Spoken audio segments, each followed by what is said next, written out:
Welcome to the Jboy Show, hosted by Jake Crain, the fastest growing sports show in the nation. I'm Coach Hugh Freeze. This is Super Bowl champion Brandon Graham. Hey, this is DJ Shockley, and you're watching. And thanks for watching the Jboy Show. Hello, everybody. Thanks for hopping in again. Got another special episode today as we march toward the college football season. Got one of the new head coaches. Really excited to talk with him. But before we do, as usual, got to give a shout to our partners at betonline.ag. Head over there right now. The online casino is always open. Whether you're betting props, parlays, teasers, straight up, overs, unders, however you get down, they've got every sport that's being played right now, whether it's got a ball in it or not, UFC, NASCAR. Head over there. That's betonline.ag. And tell them that Jboy sent you. But very excited. And, we've had some head coaches on here before. Interviewed Mike Leach last week. It's like we're doing our state of Mississippi tour. Got the new head coach of the Southern Miss Golden Eagles ready to take it to the top. That's Coach Will Hall. Coach Hall, man, what's up? I appreciate you coming on. Oh, man, excited to be on with you guys. And it's exciting times here in Hattiesburg. We've had a great spring semester. We've implemented our culture, teaching these kids our languages with all our schemes, and also how we act, away from the field, the way we want to impact the people around here and the community around here, and want to be a ray of light. And so it's just been full speed for 5 months, Jake, and excited to get into the summer and keep building this thing. Yeah, and obviously there's a ton of buzz and excitement when you got the job. I mean, you've been places, had success everywhere that you've been. And when you take a job like this, Coach Hall, and you're going to a place for the first time, and you get there and you're inheriting that personnel, is goal number one to get that culture and that foundation set? And is that really, I guess the word hardest would probably be the best way to describe it. Is that the hardest part? Because once you get rolling, like you said, you get the terminology in there, you tend to just go. But getting that culture and that foundation set, I mean, it's got to be rule one when you look at the guidelines, huh?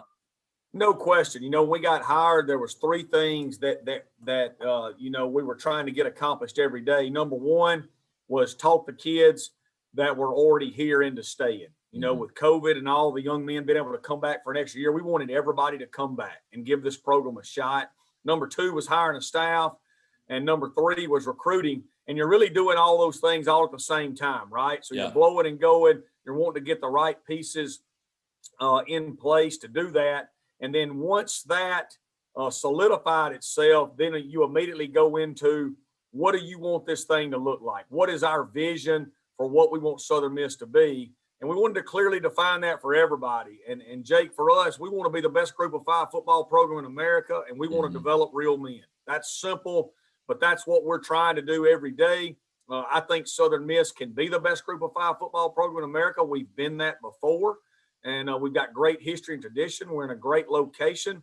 But along the way, and equally important, we want to develop real men. I feel like the world is void of real men right now that handle their responsibilities and handle their obligations. And so we want to develop that along the way. And like I said, very pleased with the spring semester, but that was the first phase of this. Now we're going into the summer, and we've got to continue to build on it.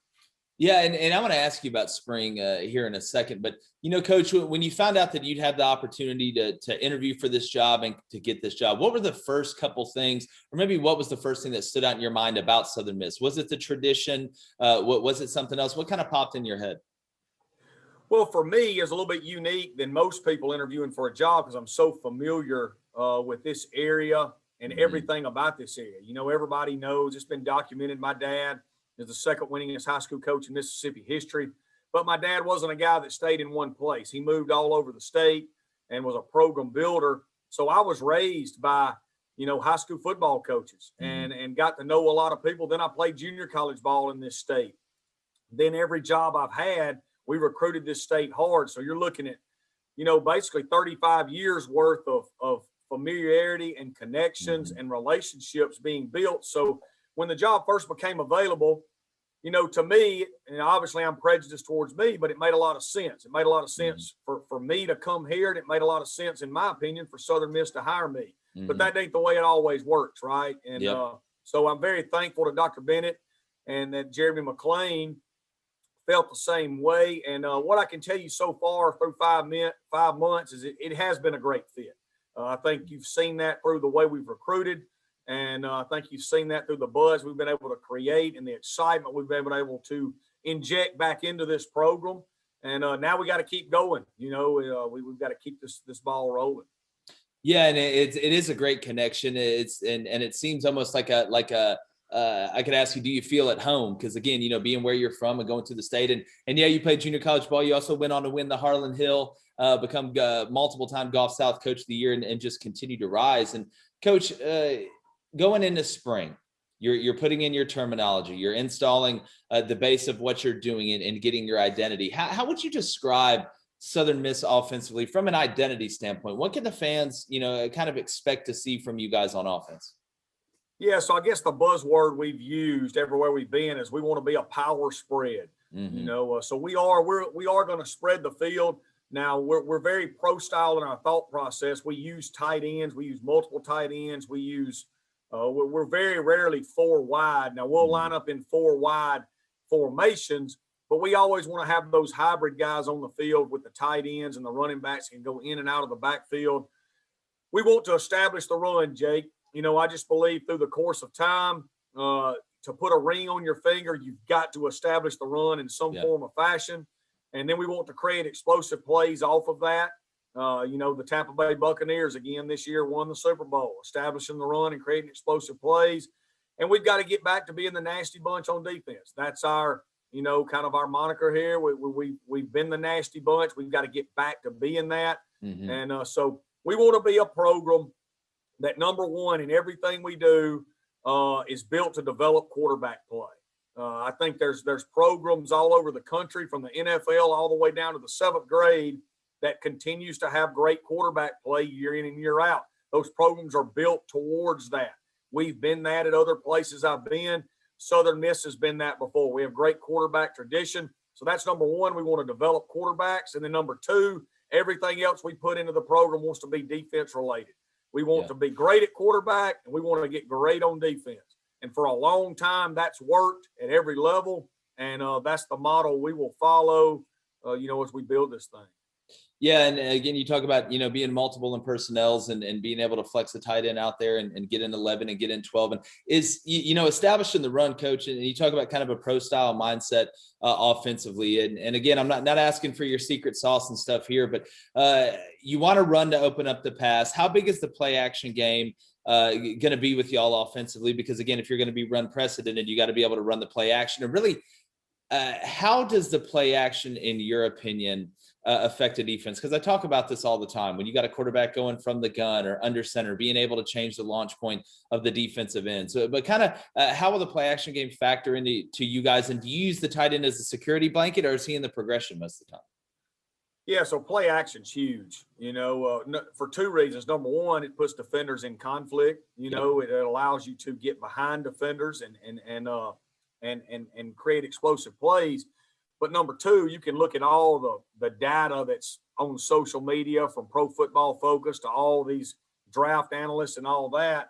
Quarterbacks are just way more efficient in play action. Yeah. It's just easier on quarter. The hardest thing to do in the world, probably there's 3 things that's way harder than anything else. And that's hit a Major League Baseball, hit a golf ball, and to drop back in the pocket and complete a drop back pass.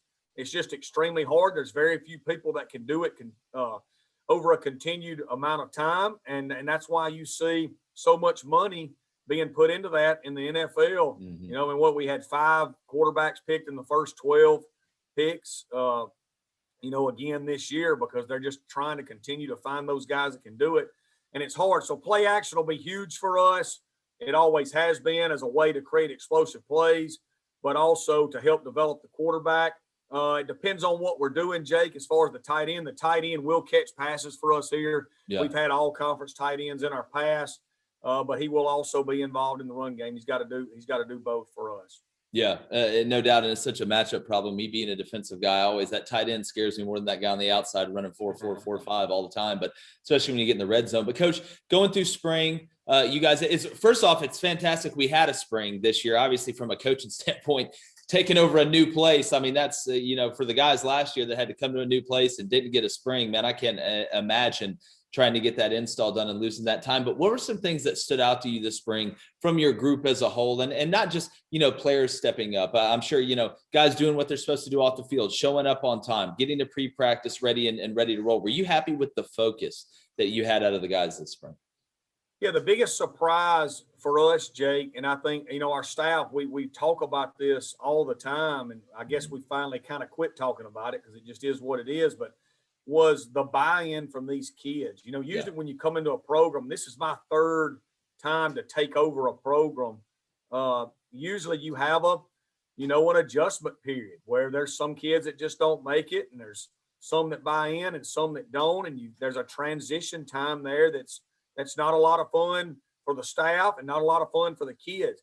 We did not go through that here, and it's just a blessing to say. But these kids bought in right away to how we're doing things. I think they really liked the nutritional plan we brought in, the workout plan. We're a very organized, structured program that hates to waste time. That's my biggest pet peeve, is wasting time. So, we're going to be on time. We're going to be quick to it. We're going to be blowing and going. There's no standing around. And they really bought into it quick. And because of that, we were able to kind of speed up the process with implementing our schemes and all that, because culture-wise, it happened fast. Credit to the previous staff that was here. These kids will work, and that's a credit to the previous staff. But, Jake, that's a credit to this area, right? I mean, Mississippi, Lower Alabama, Southeast Louisiana, Panhandle, Florida, those kids love football. Those kids want to work. They want to play. And that's one reason. Another reason why I was so drawn to this job, because I know what it's like to be from here and grow up in these environments and these small towns that surround us all around. And these kids will work, man. So, I know it sounds like I'm being overly positive, and it's like we're all holding hands singing Kumbaya over here. That's really not what it's been. It's been a lot of hard work. It has been some transition, but the buy-in has been there. And because of that, I do think we're going to be able to get Southern Miss back contending for championships quicker than what, some people might think.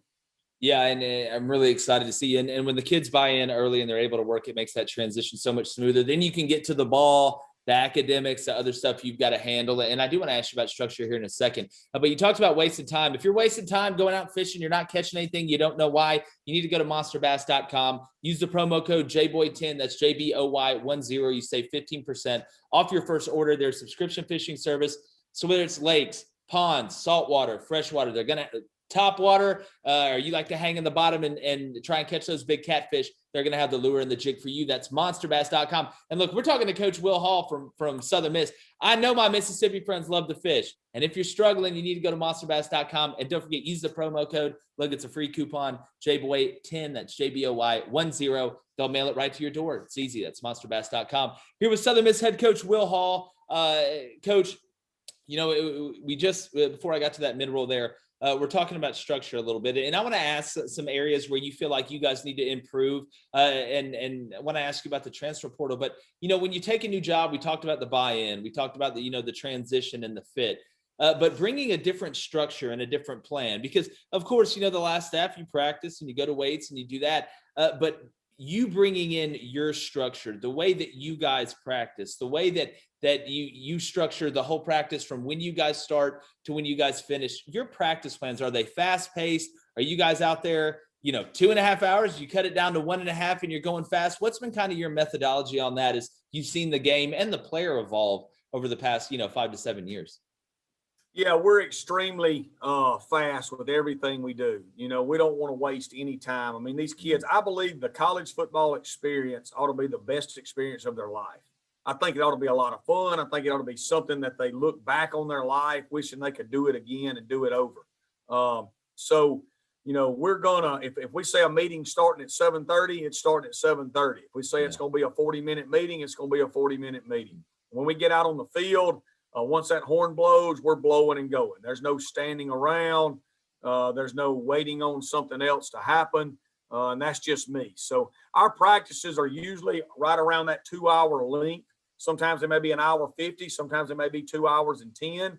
And, but we're blowing and going through the whole thing. If there's no, we don't really take a lot of breaks. If we're getting tired, we try to to roll more kids at that particular drill. But we want there to be constant action, constant engagement, and constant teaching and going with that. And that's just my mentality. We want to get them in here, get our work done, and get them out where they can do all those other things that they want to do, right? They're college kids. They don't love football like I do, Jake. And you know, we have to understand that.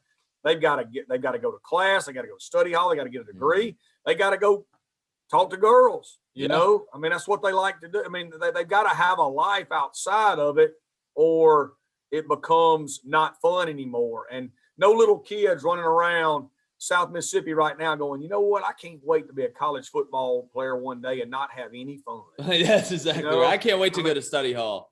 You know, like that's not what it's about. We want our guy. We tell our guys all the time, man, go have a good time. Yeah. Go enjoy being a college football player. Just don't do anything stupid. Don't do anything to hurt the program. You know, Jake, it's Friday night. Me and my wife are going to have a great time tonight. We're going to go out. We're going to have dinner. Probably going to watch a movie. We're going to have a great time. But I'm not going to do anything stupid to hurt the program. Exactly. And so that's what we're trying to build here. Yeah, and you keep the kids from getting burnt out too. I think it's a great point. And again, especially nowadays, with the way it is, being able to be multiple and the stuff coming down the pipe, being able to have a life outside of football, it's huge. We're already seeing it translate, you know, to the NFL. But Coach, you know, the staff that you brought in, we know how important, look, the head coach is super important. We know how important the head coach is, but without your staff, you know, it's a one-man band. It doesn't work. How happy have you been? I know you're thrilled with the staff you put together, how it's gone the first 5 months, and how important that staff camaraderie is, not only between guys that are on the same side of the ball, but from the other side. Shoot, I remember the best times I had was going to the guy that coaches the opposite position on me on the other side of the ball and asking, hey, man, how would y'all, you know, look at this, or how would you guys adjust to this? How has that camaraderie been? It's been really good. You know, I'm a little bit different, Jake, than kind of the way things are trending. Things are trending right now to hire as many people as you can hire and get as many people working for you as you can. I've always had great admiration for Bill Belichick. And so our model is a little bit more him with everything we studied. We want to hire less people and where we can get everybody bought in, kind of create a group and a pack and a team.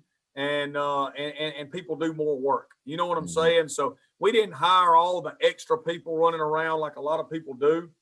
But when I coach the quarterbacks and call the offense, I've done that my whole life. So obviously the most important hires for me were defensive coordinator, strength coach, assistant head coach, general manager that kind of helps me run the program, and then offensive line coach, right? So I always start with getting those four guys in place first, and whatever their personalities are, we start building the staff from there. Okay. And, you know, our strength coach is Lance Ankar.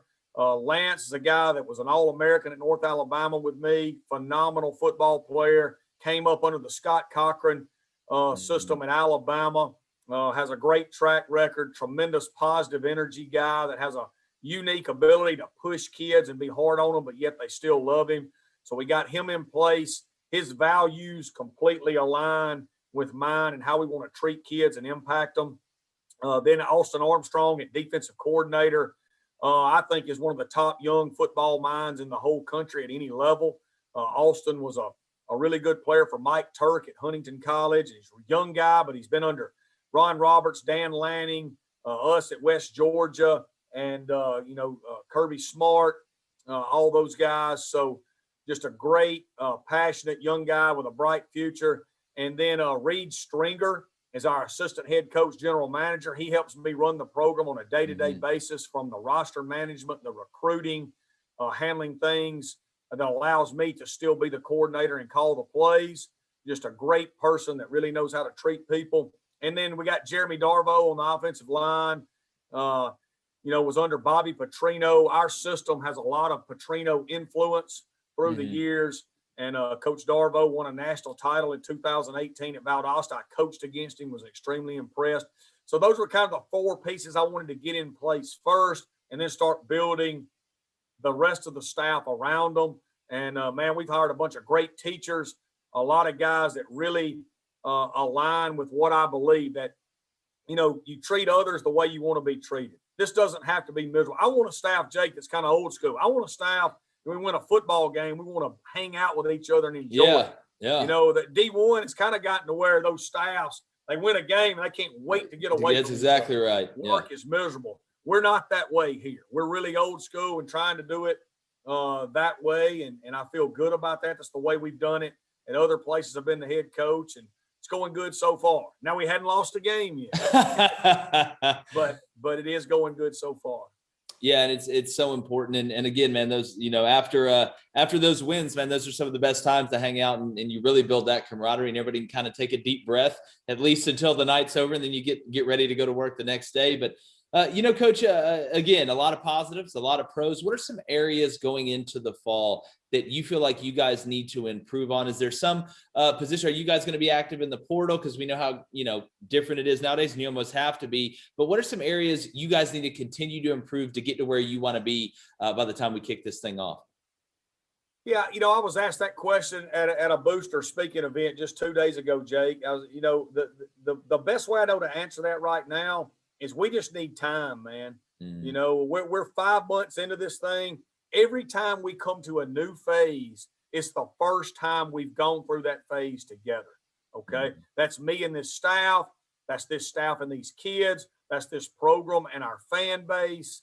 It's the first time going through it. Somebody asked me the other day, said, you know, Coach, you going to be able to take a break coming up here? I said, no breaks till December. You know, it's just the way it is. My wife and me, like I said, it's our third time to take over a program. The first calendar year, every phase you get to, it's the first time you do it. So you got to be ready for that. And you got to plan for that. And it's got to be organized and structured to where it's success. So we're going into the summer right now for the first time. We're ready to attack that. We've got a great plan in all phases, and then we'll go into fall camp. So the thing for us is just time. Every day, maximizing the time we spend, developing the relationships, building the culture. So we're attacking it all for the first time, and it's a success. You know, what do we need to improve on? Man, everything. You know, we're That's a good implementing, answer. you know, like it's not you know, we're going into the summer phase for the first time. So, you know, we've got to make it count. Then we go to fall camp for the first time. Then we have our first season. And then we'll get to December, and we'll finally be able to look back on it and say, okay, we're going into our second off season. How do we want to improve our off season and make it better than it was last year?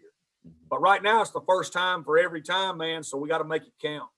Yeah, and you're never a finished product. You always, you know, try and shoot for perfection and hope you land on excellence. But you know, Coach, it's a lot different. You were a hell of a player. You've obviously had a lot of success as a coach. You know, I want to ask you. You know, making a play as a player is one thing. That's one feeling. How would you compare, or which one do you enjoy more?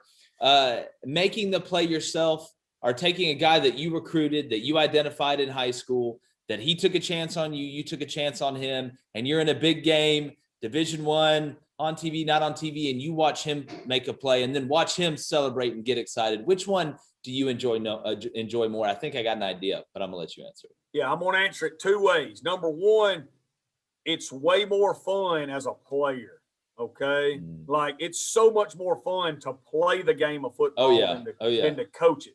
But it's way more rewarding as a coach. You know what I mean? Like it was way more fun for me to drop back, make a guy miss, find a guy on a scramble, make a 50-yard play, point at the crowd. It was on. You know, like that's so much fun. But it's so much more rewarding when you get a kid coached up, he sees a blitz coming, he makes the great blitz check, you pop it for a touchdown. Like, there's nothing more gratifying and rewarding than that. Seeing a kid that just had a tragedy happen in his life and equipping him with the skills to respond to that in the right way that still leads him towards his goals and dreams. There's nothing more gratifying than that. So I kind of cheated on the question. No, you didn't. You're good. That was good. One's more fun, but you know, they're both great. But coaching's a calling. You know, people say that. I think it's kind of a tongue-in-cheek cliche. But and this profession's probably not as good as it used to be. The fact that we all make a lot of money now has probably filled the profession with a lot of people that are in it for the money and not doing it for the right reasons anymore. The profession's, in my opinion, been drowned out with not near as many good men anymore. But man, it is a calling, and the people that do it consistently over a period of time are the ones that truly get that reward from seeing those young men become successful. Yeah, and to be honest with you, that's about the best way I've heard it explained, because they are two totally different feelings. But it is amazing because you get very close to these guys. I mean, you see them once they come to your campus for the next 4 or 5 years. You see them more than their parents do. You're basically the parents of these guys. But Coach, my last question. I know you're excited, and I know the community's excited to have you. And Southern Miss has such great tradition on the field and off the field and in multiple sports. But how has it been between you and the community? I can just tell it's a great, fit. I know you're a guy that likes to go out in the community and meet people and make them feel like they're a part of the program, which is huge. But just what can you say about the community there in Hattiesburg and how excited you are to lead the troops of Hattiesburg, per se, this fall? Well, if I had to describe our fan base and our community in one word, it would be hungry. I mean, this place has won for so long. And look, we've been winning recently. We've just not been winning at the point that the expectations are here. And they are hungry to get back to that. I think it's been an easy acceptance from them to me because I'm one of them. I understand this place. I understand the history and expectations. I think they've also enjoyed the fact that I don't run from that. Every time I talk to people, I tell them, hey, look, we're expected to win here. You need to go out into the community and tell people we've got everything we need here to get back to being the best group of 5 football program in America. Because there's a little bit of a fallacy out there that we had fallen behind the times here and don't have what it takes anymore to get it done. And I'm here to tell you, Jake, that is far from the truth. Mm-hmm. We've got what we need here to win. We just got, like I said, we just need time to put our all the systems in place to build it and get it back to where it's supposed to be. And man, it's been great. It's been a natural fit for me, but I think it's been a natural fit for Southern Miss. And just excited, man. I'm excited about today. I can't wait for tomorrow because every day we go through, we meet somebody new. We get somebody else more engaged. We recruit somebody new. And we're just building this thing relationship by relationship, one at a time. Yeah. Well, Coach, I'm excited to watch you. I know I'm going to get you on here again as we get closer to the season. And like I said, I know everybody in Hattiesburg and that supports Southern Miss is really excited to have you, and they should be, man. You're a hell of a coach, just like you were a hell of a player, but most importantly, you're a hell of a person, man. I really appreciate you coming on. I know you're busy, especially this time of year, getting the summer for the first time. But tell everybody, because a ton of recruits watch the show, follow the show, I get them on all the time. Where can they find Coach Will Hall on social media? Oh man, I put you on the spot here. I think it's at Coach Hall, at Will Hall. Yeah, like at Coach _Hall. There it is. That's me, and I'm very active with likes and retweets. I don't tweet much. When I do it, I believe social media ought to be a running billboard for how positive your life and your surroundings are. So I don't get into the negativity. We're all positive, and but that's me, man. Definitely. Well, Coach, I really appreciate it. Like I said, we're definitely going to talk again, and best of luck, man. I'm going to be rooting for you guys this year. Really appreciate everybody joining us at home as well. Whether you're watching on YouTube, listen on Apple Podcasts, Spotify, make sure you subscribe, iHeartRadio, everywhere. We're just glad that you joined us. Also, head to the jboyshow.com, get you some merchandise. Coach Hall, I got to get you a hoodie, man. I got to get you what do you want? Gray? Well, I pretty much know the answer is you want a gray hoodie or a black hoodie?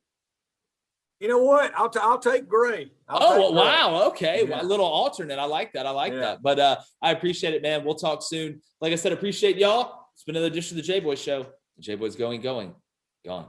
The Jboy Show is produced by David Cohn, Technical Director Dave Hammock, Creative Director David Culbertson, Audio Engineer Feyzan Shareef, Production Assistants Blaine Crain and Kyle Orr, Executive Producers Jake Crain, Vince Thompson, Steve Chamberlain, and David Cohn.